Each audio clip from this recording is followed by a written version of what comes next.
Hi, it's me again. In this episode, we're building a to-do application. This application will be different from others you can see online because there is a different purpose. I'm going to teach you how to build an application with abstraction and interfaces, and we will focus on extendability. In the first iteration, which is the today's lesson, it will be probably a little bit longer than the other lessons. It will store the to-do in memory, and we'll use the command line interface to get the input. It will do two things: list to-dos and add to-dos. Let's start and crack on. Let's start with creating the application. Go mod init to-do, create a new file main.go. It should be part of package main, and create our entry point, the function main. It's already we know. I'm creating a folder. It will be called internal. You need to know that this folder, internal, this folder is a specific folder, because if you have this name in Golang, it means that it will not be available outside this package, outside this Go mod scope, and this is very good to keep your boundaries clean. In this folder, I will create another folder called contracts. Here I will store my interfaces. I create a new file called contracts go, and it will be package contracts, which I'm expecting. I will keep my contracts in one file for now, but for a bigger project obviously you will split them all up. And I will create another folder, so I will talk about them later. The folder will be repositories, and there will be another one, services. And in the repositories folder, I create a new one, a new folder, which will be to-do store, and another folder which will be file, which will be memory. This is what we first implement, a memory storage. In the services, I will create a new folder, will be front end, that will serve our front end, which in this case will be the command line utility, and we'll create a new folder. I will call it CMD. Let's create a package, new file, CMD go. It's called CMD. In the memory, let's create a new one, which is memory.go.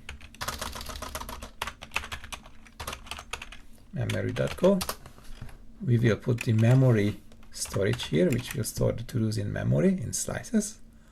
And let me create another folder.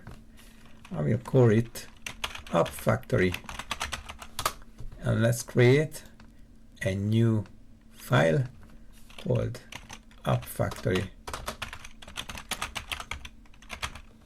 As I'm going to implement those, I will explain everything.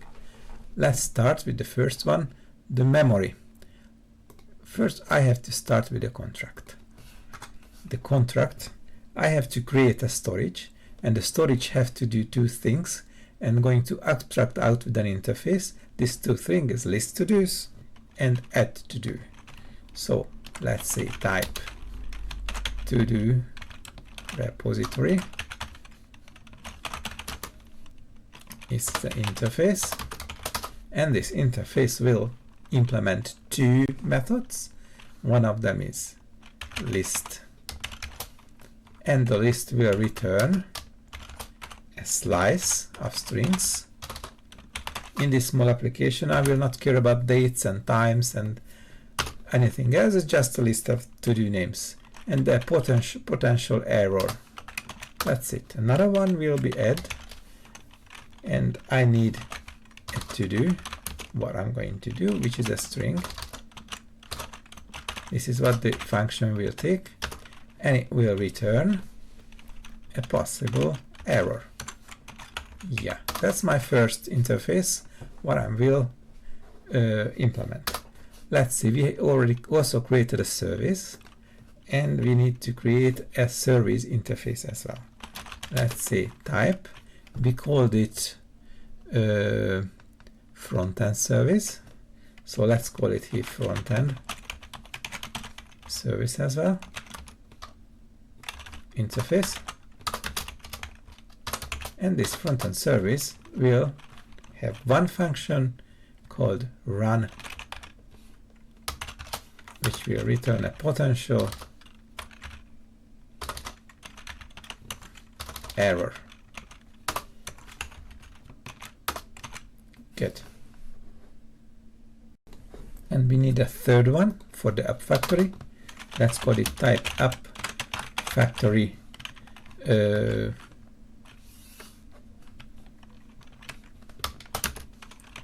interface, and give a serve function which optionally returns an error. Let's go back to our main function and start the project. Say app factory new, and app serve.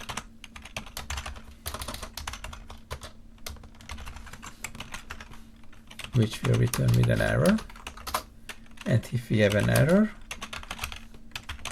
then print the error. Yeah, but this is underlined because the app factory new is missing. Let's go back to the app factory and start the initiation func new, and it will return a contract app factory. Let's create a struct, type struct, type app struct, and let's return and struct and app. It will be automatically underlined because I have an unimplemented method from the interface.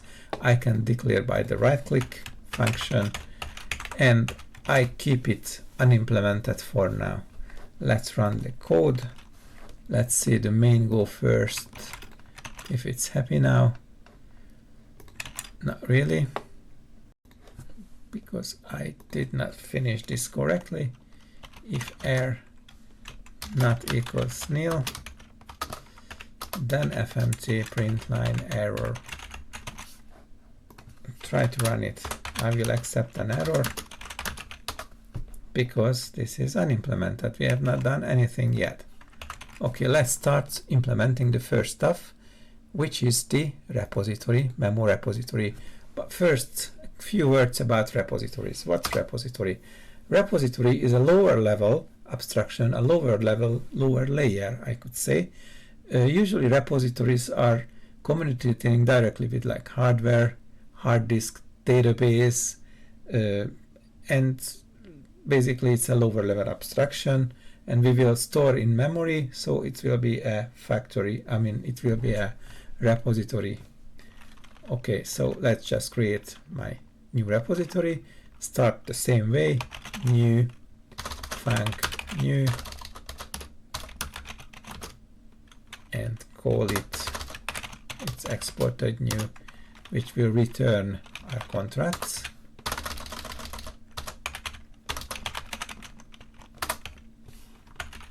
To the repository, let's have a struct, type rep struct, and return pointer. As you know, we have to return a pointer repository.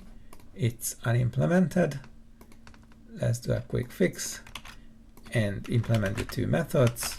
This will be very easy. This repository is responsible for store the to-dos in memory. So the easiest way that I'm going to create a slice here in the struct, which will be to-dos, and that's a slice of string. The to-do string add will do something like err,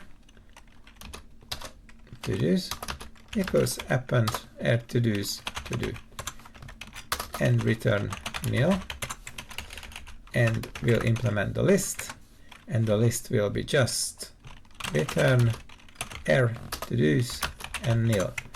You can ask me why do I implement or add error here and always returning nil, because I don't have errors, because I'm thinking of the future, and in the future we will implement a different storage type. In the next episode it will be the file storage type, and the file write can fail, file read can fail.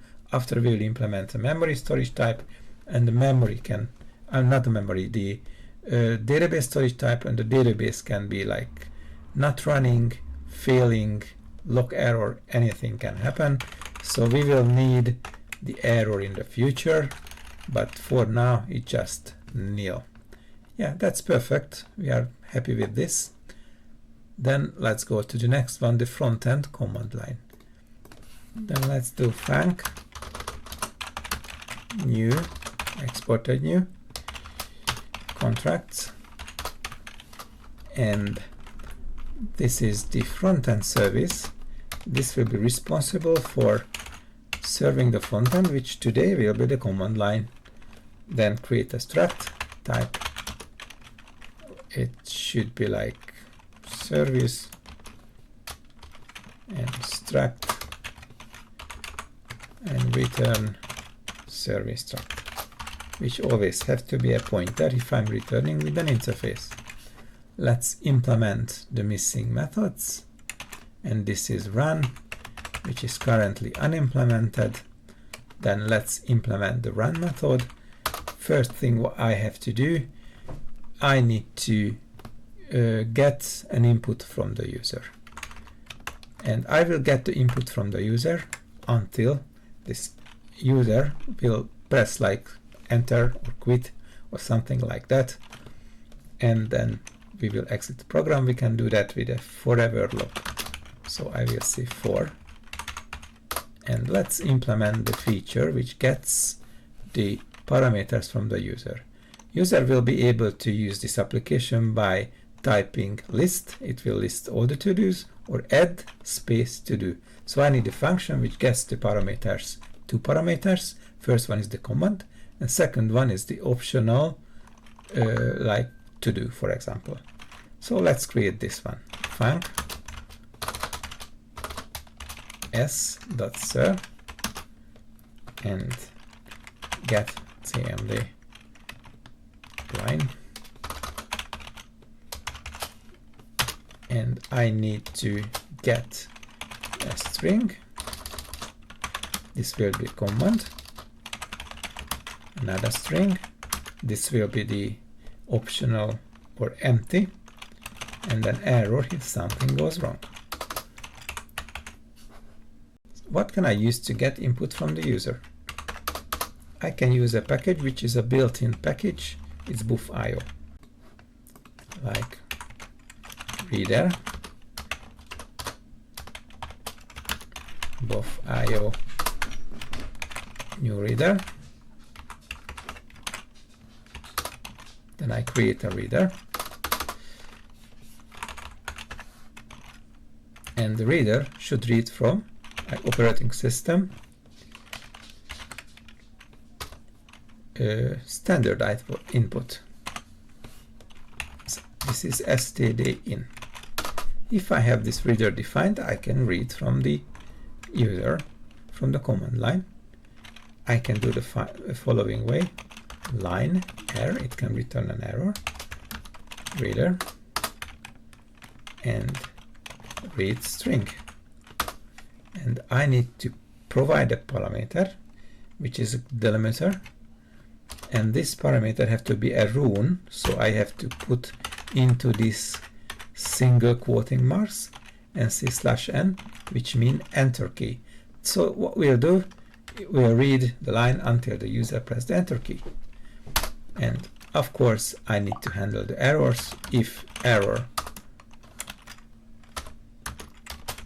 not equals null, just let's return and fmt error f, error in command reader and wrap that error what original came from. It's %w, and the error comes here, and of course I have to return 2 empty strings as well. Okay, what if the user starts with a space? We have to handle incorrect characters as well, and we want to make sure it works, so we will just do some cleanup of the line. So let's say line equals strings, which is also a built-in function, and trim space, and the string is line. What it will do, it will clear the spaces from the beginning and the end of the string. Okay, next one, we have to break this down into 2 parts, the command and the parameter. How we do that? We also can use the strings built-in function for this built-in package, which was automatically imported, as you can see here. So parts equal line, strings, and I can split n, that's a specific one. The first parameter will be the string, which I'm splitting. Second parameter will be I'm splitting by a space, and the third one I need to split, so the first one before the split will be in the parts index 0, and everything else will be in the index 1 unless it's missing. So this is a caveat, because if the second one is missing, then the situation is different. So let's see how we handle that. If len parts equals 1, then we can return we can return parts 0, an empty string, and nil as an error. Otherwise, I can return parts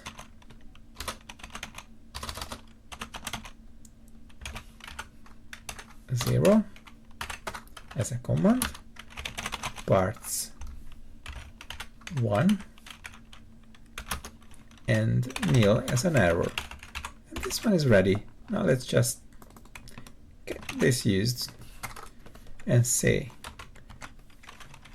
command parameter error equals s get command line. Handle the error. If error not equals nil, return fmt errorf cannot get command line parameter, and wrap the original error. What happened? W error. Okay. Then if the command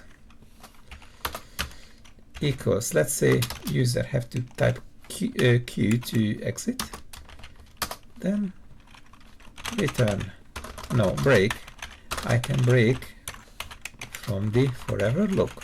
If I do that, obviously I have to return nil here, because no error, just user pressed quick. Then start using all the other responses. Use the switch statements for the simplicity. If I say if switch command case like list, then we will do something. If case like add, we will do something. Let's define what we will do. In case of default, user provided something which is incorrect. So just fmt print line incorrect command can be list or add. Okay, so if users use something else, he's going to get a message on the screen. Let's implement list and add. Just copy this.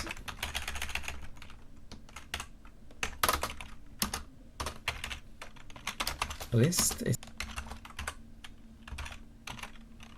a string and an error.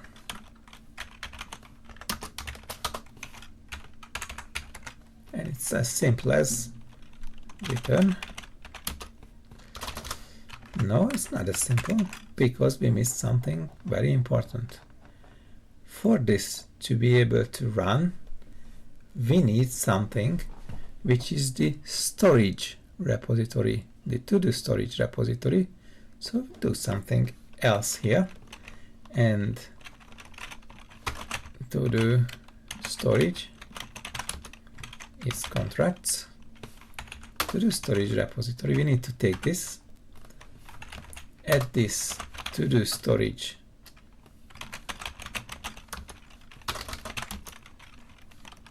contracts to-do storage repository here in to-do struct, provide the to-do storage repository here, but to make sure that everything is correctly working and we are protected against if someone forgets to provide to-do storage, because it could be nil. Handle this possible error as well. And let's say if to-do storage equals nil, then return fmt error f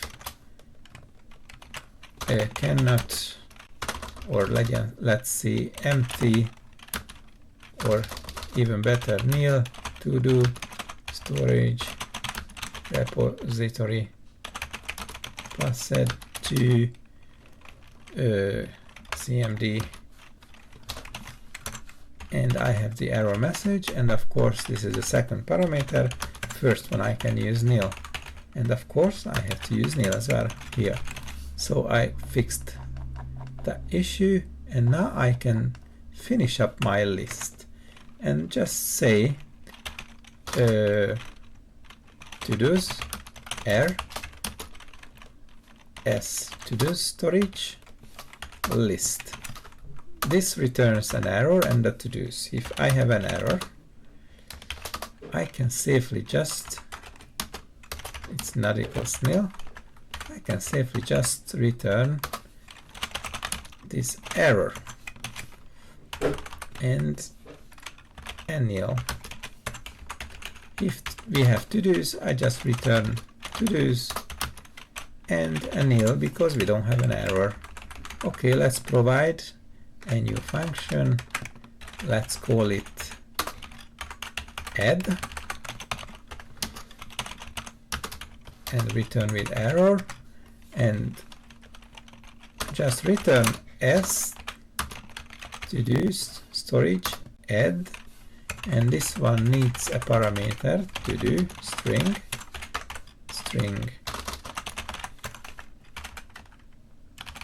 to-do.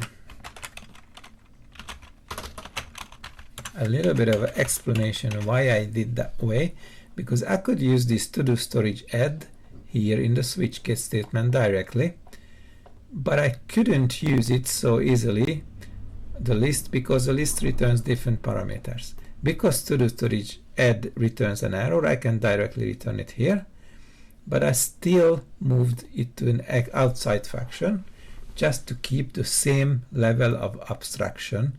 This is just for the code readability purpose. So that we have the two functions, just let's implement them. So let's do it a different way. List to-dos should list the to-dos, not return the to-dos. So change it a little bit. Instead of returning the to-dos, just return the error. and list it directly on the screen. I've just changed my mind. And for I to do range to do's fmt print f, and let's say that's a digit. We're going to display the number of the to do, and s like string, and I plus 1 and to do. That autocomplete sometimes makes me crazy. I plus 1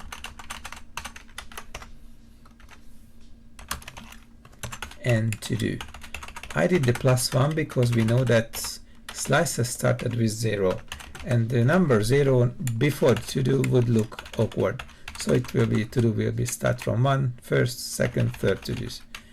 Okay, now list is implemented. We can go back here and list. What we'll do, we will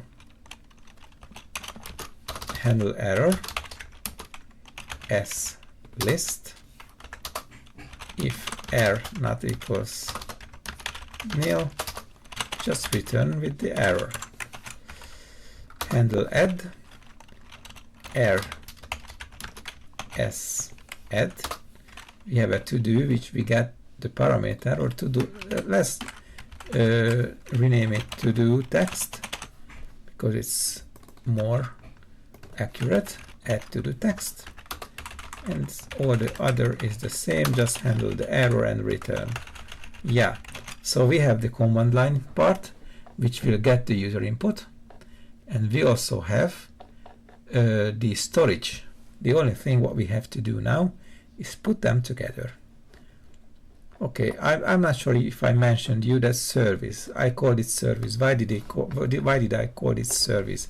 Because service is a higher level of abstraction, and this usually orchestrates some more advanced business logic, but it's usually not dealing with any low-level things like writing to the disk, writing to the database, and we used the repository for the lower level one, and dependency injected the repository here, and we use an upper level abstraction here. So let's go back to this app factory, and now a couple of words about factories. What is factory? Factory is a creational pattern, and it's responsible for creating so-called objects, because we don't have objects in Golang, but it will create our resources actually. And let's try to do that and define in my abstract all the dependencies by the interface definition. And if we go back to the contracts, we'll see we have 3 interfaces. The app factory I don't have to define because I work in the app factory. I have a front-end service and I have the to-do repository. So let's define them in the app factory struct. And so we have to-do repository, which is contracts to the repository, and we have front-end service which we just call service because in the future, no, it can be front-end service, contracts, front-end service. Yeah, so in the future this front-end service will be an API, or will be a REST API, or will be a website or whatever. To-do repository in the future will change and will be a file service, will be a database, and we will be able to switch between them. We will learn how to use environments to switch between them without changing the application. Okay, let's do something. Let's do something here called func_init. And it could return an error. And this will be the same.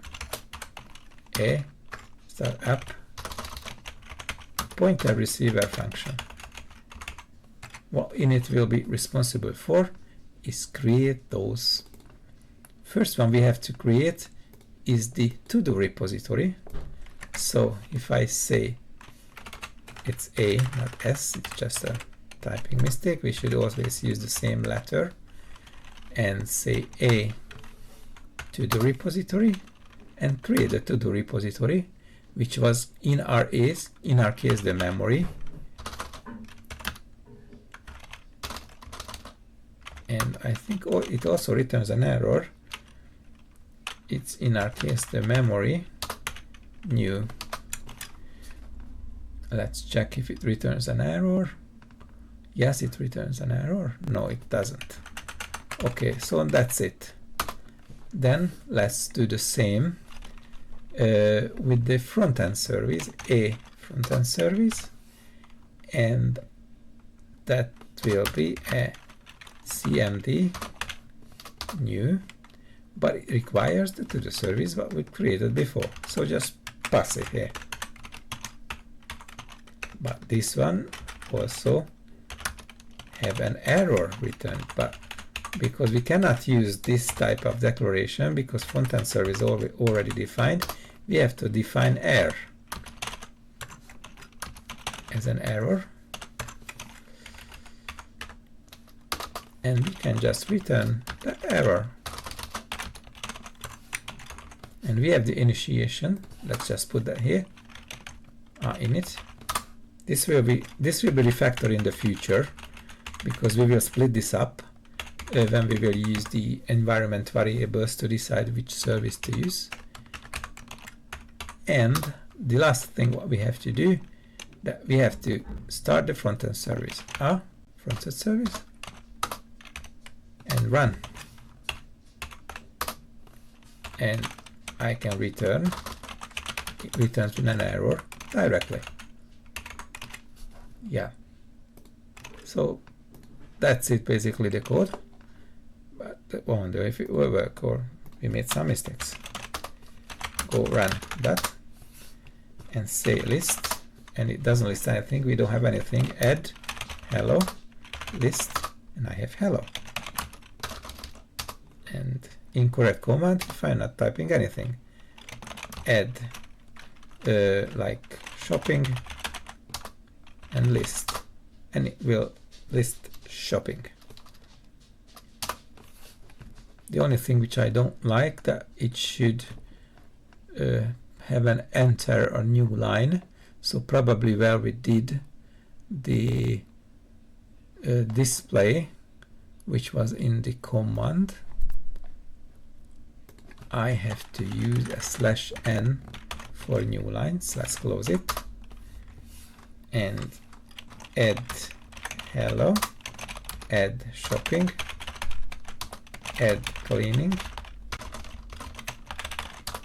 and list, and I have the list hello shopping cleaning. So my application is working, but if I close, of course, I type Q, that's quit, and run again and say list, everything is gone because that was not a persistent storage, it was just a memory storage.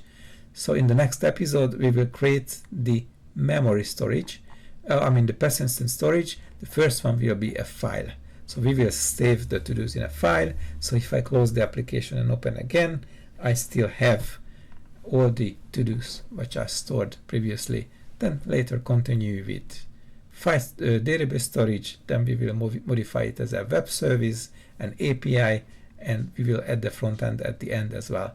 So if you don't want to miss those episodes, I suggest you just press the subscribe button and the bell icon so you'll get a notification when I'm uploading the next episode.